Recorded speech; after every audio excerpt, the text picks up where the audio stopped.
সেই দিনটা বাদ যাবে। ফার্স্ট ডেটা কি হবে? বাদ চলে যাবে। তাহলে চারটা বিষয় আছে আমাদেরকে মাথায় রাখতে হবে।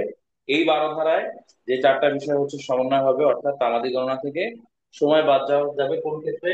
লিগাল প্রসিডিংস, আইনগত কার্যধারার ক্ষেত্রে। তাহলে আইনগত কার্যধারার ক্ষেত্রে সময় বাদ ম্যাচটা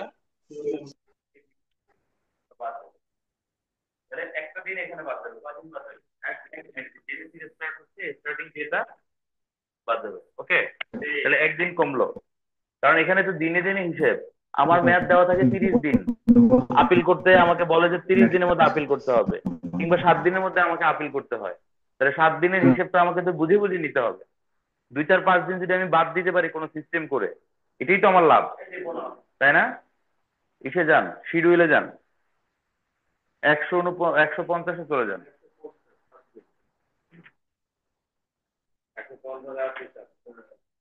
কি আছে? আর আদালতের রায় আদালত কর্তৃক অথবা মূল হইতে পূর্বকালে হাইকোর্টের কর্তৃক প্রদত্ত মৃত্যু দণ্ডাদেশ বিরুদ্ধে 1898 সালের ফৌজদারি আইন কার্যকরী হতে আসে 7 দিন দণ্ডাদেশের তারিখ। আর্টিকেল কত মনে থাকবে? প্রশ্ন আসবে। দণ্ডাদেশের বিরুদ্ধে আপিল, তামাদির মেয়াদ কতদিন? 7 দিন। এই 7 দিন মানে হলো কি, আপনি 7 দিন সময় পাচ্ছেন, তাই না? 7 দিনের মধ্যে আপনাকে কি করতে হবে? আপিল করতে হবে। এখন আমার সাহেব বলতেছে যে কিছু কিছু দিন বাদ যাবে, যেই দিন থেকে তামাদি গণনাটা শুরু হবে সেই দিন থেকে বাদ যাবে। ওকে, ফাইন। যেমন যেদিন রায় ঘোষণাটা হচ্ছে সেই দিনটা বাদ যাবে, বা যেদিন ডিক্রিটা হলো সেই দিনটা, সেই দিন থেকে তো কাউন্ট হচ্ছে, তাহলে ওই দিনটা কি হবে? বাদ যাবে। দিলাম বাদ, ধরে নিলাম এটা 16/11/2025 অথবা 13/11 লিখি। 13/11/2025 কি হলো? ডিক্রিটা হলো, কেমন? তাহলে এই দিনটা কি যাবে? বাদ যাবে। হিসেব করার কথা ছিল, যদি এই দিনটা আমরা ধরি তাহলে তো আমার একদিন কমে যায় 7 দিন থেকে। এই দিন বাদ যাওয়া মানে হলো এরপর থেকে আমি আরো 7 দিন পাচ্ছি। এরপরে দেখেন, আমি যে ডিক্রির এগেইনস্টে আপিল করব, কিসের এগেইনস্টে আপিল করব? ডিক্রি হয়েছে, ডিক্রির এগেইনস্টে আপিল করব, ডিক্রির বিরুদ্ধে আপিল। ওকে, এখন এই যে ডিক্রি, এই ডিক্রি, এটা তো আমাকে আদালত শুনাই দিছে। আপিল করতে গেলে ডিক্রির কপি লাগে, কপি লাগে না? নকল লাগে। তাহলে এই ডিক্রির নকল তো আমাকে তুলতে হবে। আমি ধরেন 14 তারিখ কোর্ট বন্ধ, 15 তারিখ কোর্ট বন্ধ, ওকে, 16 তারিখ খোলা, 16 তারিখ বন্ধ ধরার তো দরকার নাই, খোলাই রাখে, সারাদিন বন্ধ করে রাখলে হবে? তো 16 তারিখে আমি কি করলাম? নকল তুলতে দিলাম, ফাইন। নকল যখন তুলতে দেওয়া হয়, নকলের একটা পিটিশন দিতে হয়। পিটিশনের উপর একটা ডেট থাকে, তাই না? কবে জমা হয়েছে, এটাকে বলে রিসিভ ডেট, আবেদন তারা গ্রহণ করেছে। এরা আমার এই নকল দিতে দিতে সময় লাগাইলো 20 তারিখ। 20 তারিখ আমাকে নকল দিল, কয় তারিখ? 20 তারিখ। আপনারা দেখবেন নকলের উপরে একটা কলাম থাকে, দাঁড়ান দেখাই দিই জিনিসটা, তাই না?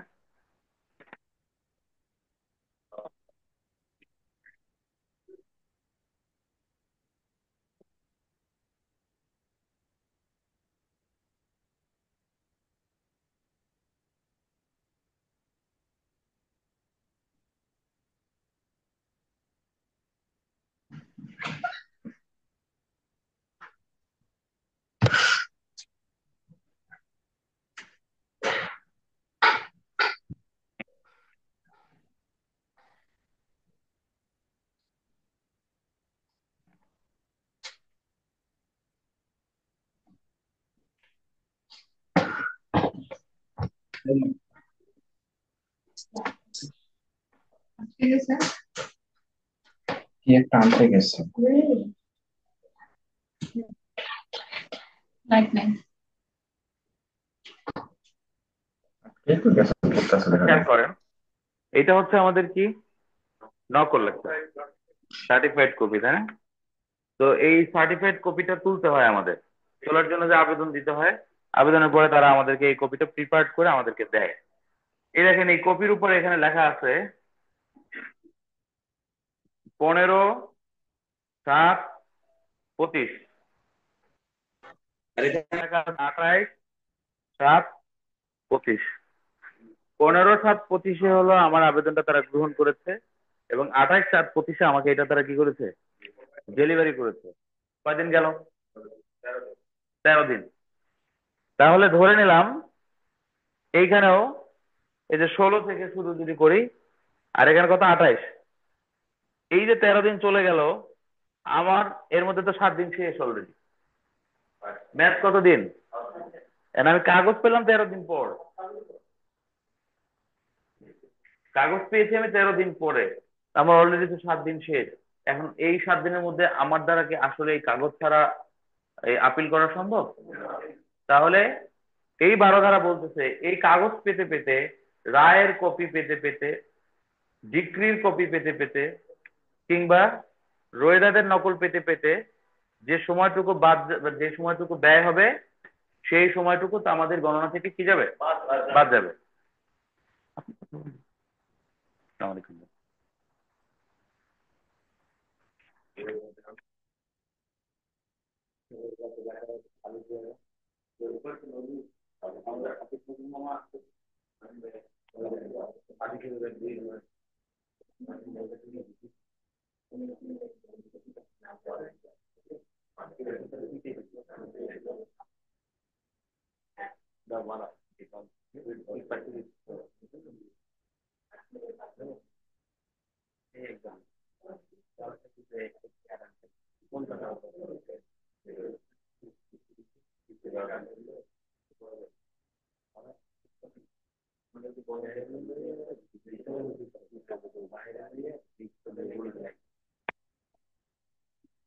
তো আমরা আমরা কি একটু ধরতে পারছি এটা, এই যে সময়টা যাচ্ছে, এটা কি আমার কোনো দায় ভাই? এটা কি লিগ্যাল প্রসিডিং, আইনগত কার্যধারায় ব্যয় হচ্ছে। এই সময়টুকু সামাজিক গণনা থেকে বাদ যাবে, এক্সক্লুশন হবে। কি হবে? এক্সক্লুশন মানে মাইনাস হবে। এখন আসেন, এখানে যতগুলো কথা বলছে, আমরা ফার্স্ট কথা পাইলাম যেই দিন থেকে গণনা শুরু সেই দিনটা বাদ। এরপরে আপনি যেইটার এগেইনস্টে যাবেন সেইটার নকল তুলতে যত দিন যাবে। আপনি যদি ডিক্রির এগেইনস্টে যান, তাহলে ডিক্রির কপি তুলতে যতদিন সময় লাগবে। আপনি যদি রায়ের এগেইনস্টে যান, তাহলে রায়ের কপি তুলতে আপনার যতদিন সময় লাগবে ততদিন বাদ যাবে। আপনি যদি রোয়েদাদের এগেইনস্টে যান, তাহলে রোয়েদাদের কপি তুলতে যতদিন সময় যাবে ততদিন বাদ যাবে। ক্লিয়ার? Legal proceeding fine. চারটা বিষয়। 13 নম্বর ধারায় বলছে বাংলাদেশ এবং অন্যান্য কয়েকটি এলাকা থেকে বিবাদীর অনুপস্থিতকালীন সময়টা দামাদির গণনা থেকে বাদ যাবে। একটা ফ্যাক্টর দেখেন, সকল ধারায় যা বলতেছে এগুলো সব কথা হচ্ছে বাদী নিয়ে, কিন্তু 13 ধারায় বলতেছে বিবাদীর কথা। আমি যার এগেইনস্টে মামলা করব কে? আমি, তাই না? 13 ধারায় বলছে বিবাদীর অনুপস্থিতি। বিবাদী যদি বাংলাদেশের বাইরে থাকে, দেশের মধ্যে যদি থাকে, তাহলে তার দেশের মধ্যে থাকা মানে তো সে প্রেজেন্স থাকা, তাহলে কিন্তু আমার তামাদি গণনা থেকে কোনো কিছু বাদ যাবে না। কিন্তু তিনি বাইরে, বিবাদী বাইরে, আমি যার এগেনস্টে মামলা করব, বিবাদীর অনুপস্থিতি আমাকে তামাদি থেকে কিছু মুক্তি দেয়। আমি যার এগেনস্টে মামলা করব সে যদি বাংলাদেশের বাইরে থাকে, তাহলে সে যতদিন বাইরে আছে, ফিরে না আসা পর্যন্ত আমার তামাদির মেয়াদ গণনা অতদিনটা বাদ যাবে। তারপর আমি বলতে পেরেছি? হ্যাঁ। তো সে সৌদি থেকে যখন আসবে তারপর থেকে আমার এই 7 দিন আসলো না। তারপর থেকে 3 বছর আসলো না, সে আসলো না। এখন আমার যদি 7 দিনের মধ্যে ম্যাচ শেষ হয়ে যায়, তাহলে লস টাকা আমার। আর যদি ঘটনাটা এরকম ঘটে, সে আসার পরেও 7 দিন আমার সময় থাকতেছে, তাহলে লাভ টাকা। হ্যাঁ, কার লাভ হবে কেন? আপনি একটা জিনিস বোঝার চেষ্টা করেন। আপনি আপনাকে আমি বললাম যে ভাই এই দাবিতে ধরেন এখানে একটা পানির বোতল আছে, আপনি আমাদের অফিসে রেখে যাচ্ছেন। আমি বললাম যে এই পানির বোতল ফেরত নেওয়ার সময়সীমা কয়দিন? 7 দিন। 7 দিন, 7 দিনের মধ্যে আসলে আপনার বোতল ফেরত পাবেন, এর দেরি করলে পাবেন না। এখন এই অফিসের কর্মকর্তা যিনি, যার কাছ থেকে আপনি এটা নিবেন, সেই ব্যক্তি অফিস বন্ধ রাখছে 15 দিন, বুঝলেন? সে অফিসে নাই। তা আপনি আসলে তো তার কাছ থেকে নিতে পারতেছেন না। এখন যদি আমাদের মেয়াদ ওই 7 দিনই আপনার শেষ হয়ে যেত, আপনি পানির বোতলটা উদ্ধার করতে পারতেন? যার থেকে নেবেন সে তো নাই। কিন্তু ব্যাপারটা যদি এরকম দেয় আপনাকে সুযোগ যে ঠিক আছে আপনার 7 দিন 7 দিনের জায়গায় থাকবে, এই অফিসার যেহেতু এখন অ্যাবসেন্স, তিনি যেহেতু এখানে নাই, তিনি যেদিন আসবেন তারপর থেকে 7 দিন সময় আপনার থাকবে। তাহলে আলটিমেটলি এই উনি আসতে যদি 1 বছরে দেরি করে, এই 1 বছর আপনার তামাদি গণনা থেকে কি যাচ্ছে? বাদ যাচ্ছে। আমি ধরাইতে পারি নাই মনে হয়। মানে এটা আমার জন্য বেনিফিট না? আমি একটা রাইট উদ্ধার করার জন্য আমাকে সময় দিল 7 দিন। যার থেকে উদ্ধার করব সে বাংলাদেশের বাইরে আছে। এই আইন বলতেছে সে যতদিন বাইরে থাকবে ততদিন তোমার অধিকারটা বলবৎ থাকবে। আলটিমেট। হ্যাঁ, সে প্রশ্ন করে।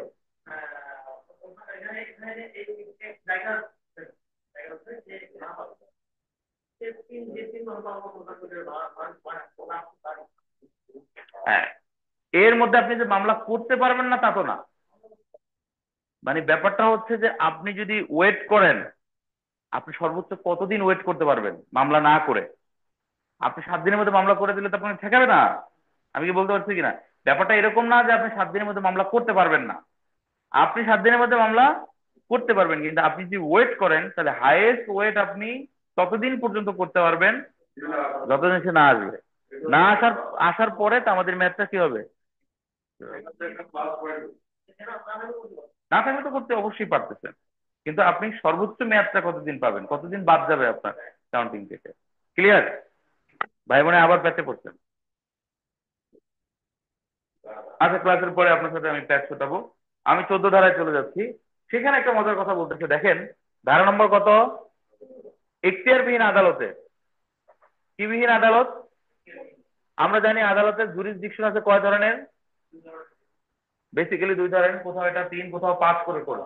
ওকে ফাইন, আমরা ধরে নিলাম যে টেরিটোরিয়াল জুরিসডিকশন, যেটা স্থানীয় যে অধিক্ষেত্র কিংবা হলো জুরিসডিকশন, আপনার মামলাটা হয়েছে আশুলিয়া থানার, মানে আশুলিয়ার এলাকার মধ্যে ঘটনা ঘটেছে। তাহলে আপনি মামলা করেছেন কেরানীগঞ্জ থানায়। ওকে। অথবা মামলাটা, এই ঘটনাটা ঘটেছে ধরেন মাদারীপুরের মধ্যে, ঠিক আছে? আপনি গিয়ে মামলা দায়ের করলেন বরিশালে, বর্ডার এলাকায় ঘটনা। আপনি মনে করছেন যে এটা বরিশাল, আপনি বরিশালে মামলা করছেন।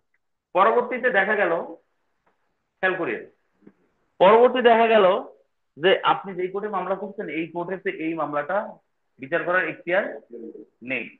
এখন বলেন এই অবস্থায় 2 বছর পার হয়ে গেল, তখন যখন এখতিয়ার নাই তখন কোর্ট কি করবে? মামলা চালাবে? সে কি করবে? রিটার্ন অফ প্লেইন কোথায় আছে? আরজি ফেরত আছে না? আরজি ফেরত কেন দেয়? ভুল আদালতে বা এখতিয়ারবিহীন আদালতে সৎ উদ্দেশ্যে যদি মামলা করেন তখন সেটা কি করে দেবে? রিজেকশন করে দেবে, তাই না? রিজেকশন করে দেবে বলে জি, রিটার্ন করে দেবে, রিটার্ন করে দেবে। রিটার্ন যে করলো, এখন ধরেন আপনি তখন কোথায় যাবেন? সঠিক আদালতে যাবেন, তাই না? হ্যাঁ, মাদারীপুরে যাবেন। এখন মাদারীপুরে যে যাবেন, আপনার তো টাইম শেষ, রাইট? আপনার এই মামলা করার কথা ছিল ধরেন 30 দিনের মধ্যে অথবা 1 বছরের মধ্যে, আপনি 2 বছর কাটাই আসছেন ওখানে। এখন কি আপনার মামলা সে নিবে? নেবে না। এই ধারা বলতেছে যে আচ্ছা ঠিক আছে, সে যেহেতু সৎ উদ্দেশ্যে এখতিয়ারবিহীন আদালতে মামলা দায়ের করেছিল, এখন যেই দিন মামলা দায়ের করেছে সেই দিন থেকে যেদিন ফেরত দিয়েছে এই মধ্যবর্তী সময়টুকু তা আমাদের গণনা থেকে বাস, তাইলে তো আবার আগের জায়গায় আমি ফিরে গেলাম। Yes? আবার সেই আমার রেগুলার টাইম থাকলো। ওকে, এই জন্য দেখবেন যখন প্লেইন্ট অফ রিটার্ন হয়, রিটার্ন যখন প্লেইন্ট হয়, সরি প্লেইন্ট যখন রিটার্ন হয়, তখন সেটার উপরে কিছু জিনিস তথ্য লিখে দেয়। তার মধ্যে নোট দিয়ে দেয়। সেই নোটের মধ্যে কি কি থাকে তথ্য মিলিয়ে পড়বেন, মাথায় ঢুকে যাবে। সেখানে থাকে এই প্লেইন্ট কবে দাখিল করা হয়েছিল, পার্টির নাম কি, এবং কবে আবার সে ফেরত দিচ্ছে। তাহলে ওই টাইমটুকু যেভাবে এই দলিলের মধ্যে আবেদনের তারিখ, ডেলিভারির তারিখ দুইটা দেওয়া থাকে, ওরকম ওই যে আপনাকে যখন রিটার্ন করবে সেখানে সে এই তথ্যগুলো দিয়ে দেবে। পার্টিদের নাম থাকবে এবং কবে সে ক্লেম দাখিল করছে, কবে সে রিটার্ন দিচ্ছে, এখন এগুলো থাকবে। তখন আপনি আইসা আবার কি করতে পারবেন, আবার আপনি এই নকল দিয়ে মামলা করতে পারবেন। কেমন? তাইলে এখতিয়ারবিহীন আদালতে যদি মামলা দায়ের করা হয় সৎ উদ্দেশ্যে, সেখানে ব্যয়িত যে সময়টা যে চলে যায় এই সময়টা তামাদি গণনা থেকে বাদ যাবে, এক্সক্লুশন হবে। ক্লিয়ার? মাইনাস হয়ে যাবে। Okay fine. 15 নম্বর ধারায় বলছে exclusion of time during which proceedings are suspended. কার্যধারা, আদালতের কার্যধারা স্থগিত থাকার সময়ে তামাদি গণনা থেকে বাদ যাবে। আদালতের কোনো আদেশের ফলে, কোন একটা ইনজাংশনের ফলে, ঠিক আছে, কিংবা আদালতের কোনো ডিসিশনের ফলে আপনার যে সময়টুকু বাদ যাচ্ছে, মানে যে সময়টুকু আপনাকে স্টে থাকতে হচ্ছে, এই সময়টুকু তামাদি গণনা থেকে কি যাবে, বাদ যাবে। ওইটুকু বাদ দিয়ে আপনার আবার হিসাবটা কাউন্ট করতে হবে। ক্লিয়ার? তাহলে আমরা আজকে 12 ধারা পড়লাম। 12 ধারায় কি আছে, এই 12, 13, 14, 15 চারটা ধারাতেই এক্সক্লুশন বলা হয়েছে। 12 ধারা এক্সক্লুশনটা কি, লিগাল প্রসিডিং, আইনগত কার্যধারা থেকে কয়টা বিষয়। নাম্বার 1, যেদিন থেকে আবেদন মানে তামাদি গণনা শুরু হবে সেই দিনটা বাদ যাবে। ডিক্রি, রায়, রোয়েদাদ এগুলোর নকল তুলতে ব্যয়িত সময়। ক্লিয়ার? চারটা কি, নাম্বার 1, ওকে, 2, ক্লিয়ার? 13 ধারা, 13 ধারায় কার কথা, বিবাদের কথা। বিদেশে থাকলে কতদিন, ওই সময়টুকু বাদ যাবে। 14 ধারা সৎ উদ্দেশ্যে এখতিয়ারবিহীন আদালতে মামলা দায়ের করলে ওই সময়টুকু কি যাবে। 15 ধারা কার্য স্থগিত থাকাকালীন বাদ যাবে। ক্লিয়ার? এই 15 ধারা মনে থাকবে আমাদের। আচ্ছা, আমরা আজকে এই পর্যন্ত শেষ করব, একটু ব্যস্ততার কারণে আমার। এরপরে আমরা আবার, ও না, এক্সক্লুশন অফ আরো একটা আছে 16, এটা পড়ে দেই। Exclusion of time during which proceedings to set aside execution sale are pending. 16 পর্যন্ত এক্সক্লুশন। এখানে দেখেন, ডিক্রি জারির বিক্রয় রদ করার কার্যধারা মুলতবি থাকাকালীন সময় তামাদি গণনা থেকে বাদ যাবে। এটা অবশ্যই একটু ডিটেলস পড়ার ব্যাপার আছে। এখানে এখানে এখানে সিপিসির অর্ডার 21, রুল 89 এর একটা সম্পর্ক আছে। কেমন? ধরেন আপনি একটা নিলাম, আপনার সম্পত্তি নিলামে চলে গেছে, বাই দা বাই, এতটুকু মাথায় নেন। নিলামে চলে গেছে, নিলাম বিক্রি হয়ে গেছে। এখন যে কিনছে সে তো ওই নিলামটা কি করবে, এক্সিকিউশন করবে না, সে এক্সিকিউশন করবে, সেটা নিতে চাইবে, সেটা দখল চাইবে, তাই না? দখল চাওয়ার জন্য সেটা দখল উদ্ধারের মামলা করবে। এই মামলা করতে তার 12 বছরের টাইম থাকবে। কথা বলতে গেল, যিনি নিলাম ক্রয় করেছে তিনি তো এটা তার এখন দখল বুঝে নেবেন। এটা বুঝে নেওয়ার ক্ষেত্রে তার সময়সীমা কত, ধরেন 12 বছর। এন্ড ফ্যাক্টর হচ্ছে যার নিলামটা বিক্রি, মানে যার সম্পত্তিটা নিলামে বিক্রি হয়ে গেল, ওই ব্যক্তিকে আবার আদালত একটা সুযোগ দেয় রদ করার জন্য, যে না, আমার নিলামটা ঠেকাও, আমার এটা ঠেকাও, আমি টাকা পয়সা দিয়ে এটা নিতে চাই। এই টাকা পয়সা দিয়ে উনি নিতে চাইলে ওনাকে 5% টাকা জমা দিয়া রদের আবেদন করতে হয়। ওকে, এখন এই যে রদের আবেদন সে করলো, এখন ওনার আবেদন নিষ্পত্তি না হওয়া পর্যন্ত ওই লোকের দখলের মামলা করার তামাদির মেয়াদ স্থগিত থাকবে বা ওই টাইমটুকু বাদ যাবে। এনার এই সেট অ্যাসাইড করার জন্য, ইনি রদ করার জন্য আবেদন করছে, সেই আবেদন নিষ্পত্তি হইতে যে কয়দিন সময় যাবে সেই সময়টুকু ওনার টাইম থেকে কি যাবে, বাদ যাবে। কারণ আমার অধিকারের মধ্যে তুমি এসে বাদ দিছো, তাহলে তোমার এই ঝামেলা মিটতে যতটুকু টাইম যাচ্ছে অতটুকু টাইম কি বাদ, আমার ওইটুকু বাদ দিয়ে আমার আমার টাইম হিসাব হবে। ওই 2 বছর আমার 12 বছরের সাথে ওই 2 বছর তখন কি হয়ে যাবে, যোগ হবে, রাইট। এই যোগ বিয়োগের হিসাবটা অনেকে বোঝে না। বিয়োগ হওয়া মানে কি হওয়া, বাদ বাদ 2 বছর বাদ যাবে মানে হলো আমার 12 বছরের সাথে আরো 2 বছর কি হয়ে যাবে, যোগ। That's fine. So today no no no, যতদিন সময় লাগবে না, নিষ্পত্তি না হওয়া পর্যন্ত। ঠিক আছে, আমি মনে হয় আপনাদেরকে কয়েকটা ধারা একটু শর্ট টাইমে হলো ক্যাচ করতে পেরেছি।